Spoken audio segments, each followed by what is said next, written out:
Hi everyone, it's Marisa with Bumblebee Apothecary. Today I'd like to show you how to make 24-hour raw milk yogurt that does not require any heating.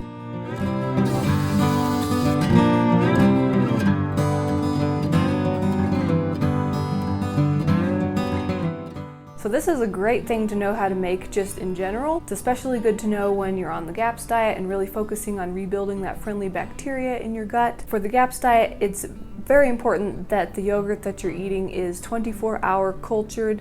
The reason for that is you want the lactose to be completely converted so that there's not any lactose left over that would be hard to digest when you're trying to let your gut heal, rest from digesting hard things, and just be able to feed it that good friendly bacteria. So 24 hours is key. It's also ideal when you're on the GAPS diet to be having raw dairy. That's best for anybody at any point, but especially when you're trying to heal on the GAPS diet, raw dairy is what you want to stick with if at all possible. And so before we jump in, I'm just going to talk a little bit about the process and the equipment that I use. So I use this Gourmet yogurt maker. It's really simple. You put a little bit of water in this part, and then the container with the yogurt goes inside that. It just keeps it at the exact perfect temperature while it's culturing. You just leave it plugged in on your counter, and then when you're done, you take out the yogurt and it's ready to go.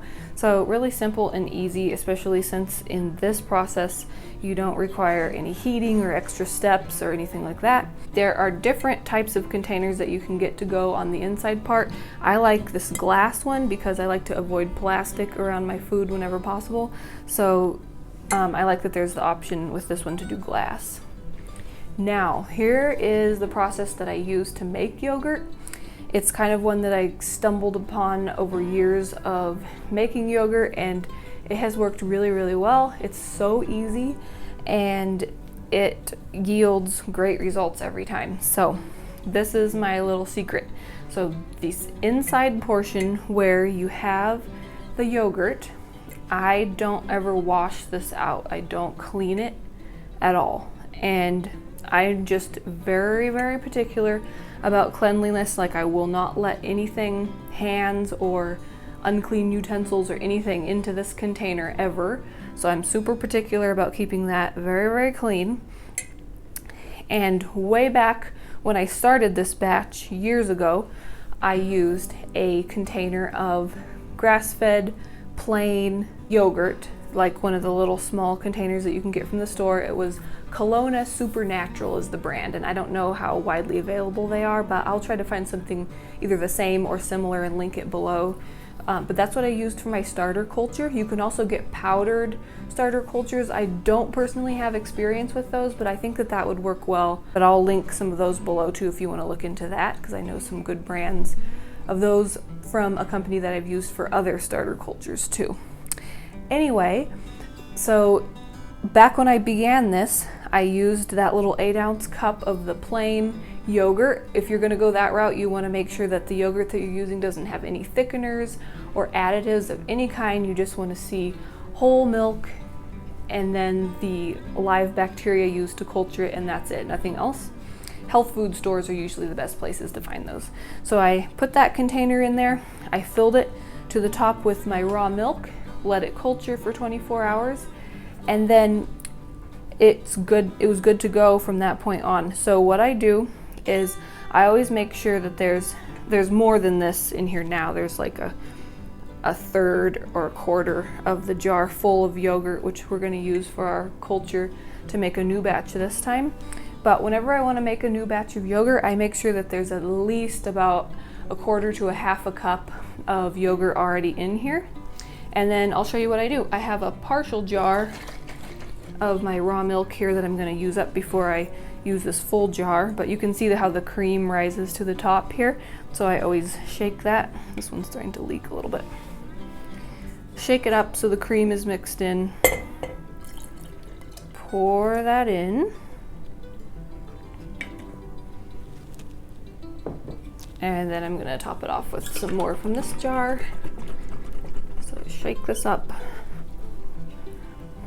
Pour some more in. So I usually just fill it right on up to the top. Okay, so then once the milk is added, I just add it cold right from the refrigerator. That's what I've been doing this whole time.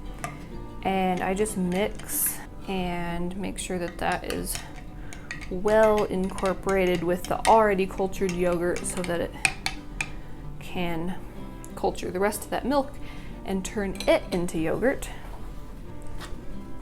So I'm gonna put the lid on. I'm gonna put it into the yogurt maker. Add water to come up to the top of the glass jar. I don't want the lid submerged or anything like that, but I just bring it up to the shoulder of the jar. Put the top on, plug it in, and then I just make sure that it sits in here, plugged in on my counter for 24 hours. Once that time is up, then I stick it in the refrigerator, let it chill, and it's ready to go. Super, super easy. Okay, after the yogurt has been culturing for 24 hours, it's time to take it out.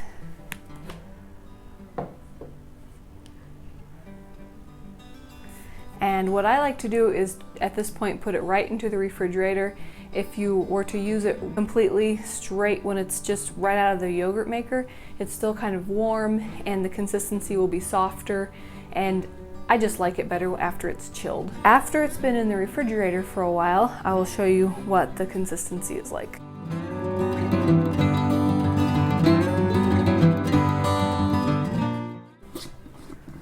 So we'll open it up and dish some out.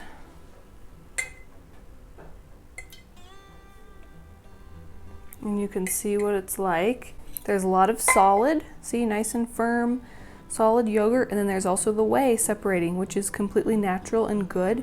You can actually use that whey in the very beginning stages of the GAPS diet as the liquid probiotics that you can add to food, and then the yogurt itself a little bit later. So both of those parts are important and beneficial, and it's good to have it in this simple natural state like this where it does separate naturally. You can also make other things with it, like if you were to strain the yogurt, let all of the whey drip through like a cheese making cloth or something, then you would have yogurt cheese left over. You can mix that with herbs and it's really delicious on crackers or as a vegetable dip or something like that. So many possibilities, and it fits those criteria for the GAPS diet. It's tasty, the kids love it. We like to make smoothies and popsicles and different things like that with it. And I've never had a problem with it being thin or runny or not setting up. And I think that the secret is to just reusing that same container over and over again, making sure there's enough yogurt in there to be the starter culture, just keeping it very clean at the same time. So not introducing anything else, but just reserving that same container with that starter culture. Other ways that you can make yogurt are like in an instant pot and things like that.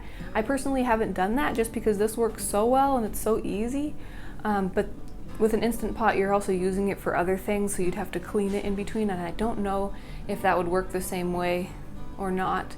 If anybody does try it, let me know how it goes. But this is what's worked for me, and I just wanted to pass that on and share my process for making really easy 24-hour raw milk yogurt without any need to heat the milk. All right, well, I hope you enjoyed seeing how simple and easy it is to make raw milk yogurt like this. Hope that you enjoy incorporating that into your eating. If you have any questions about anything, feel free to leave me a comment below. I always try to answer all of the questions and reply to all the comments that I get, and I always like hearing from you guys. Over on my blog, there will be a blog post that has all this same information plus more. There's a printable recipe card and some more resources. Down in the description box below, I will have a link to that blog post, and then there's also going to be a link to this yogurt maker so that you can find that same one. Also, I have this GAPS Diet Kitchen Checklist, which is a free printable checklist that you can grab, and it just goes over everything that you want to make sure that you have in your kitchen before you start the GAPS diet so that you're prepared, and some things that you want to get rid of or not use. And I will put a link in the description box below where you can grab that free printable checklist. All right, if you liked this video and found it helpful, give it a thumbs up, share it with anybody that you think might find it interesting or helpful. If you're new to my channel, please hit that subscribe button. I make new videos every week on traditional health wisdom and living a sustainable DIY lifestyle. Thanks so much for watching. See you next time. Bye.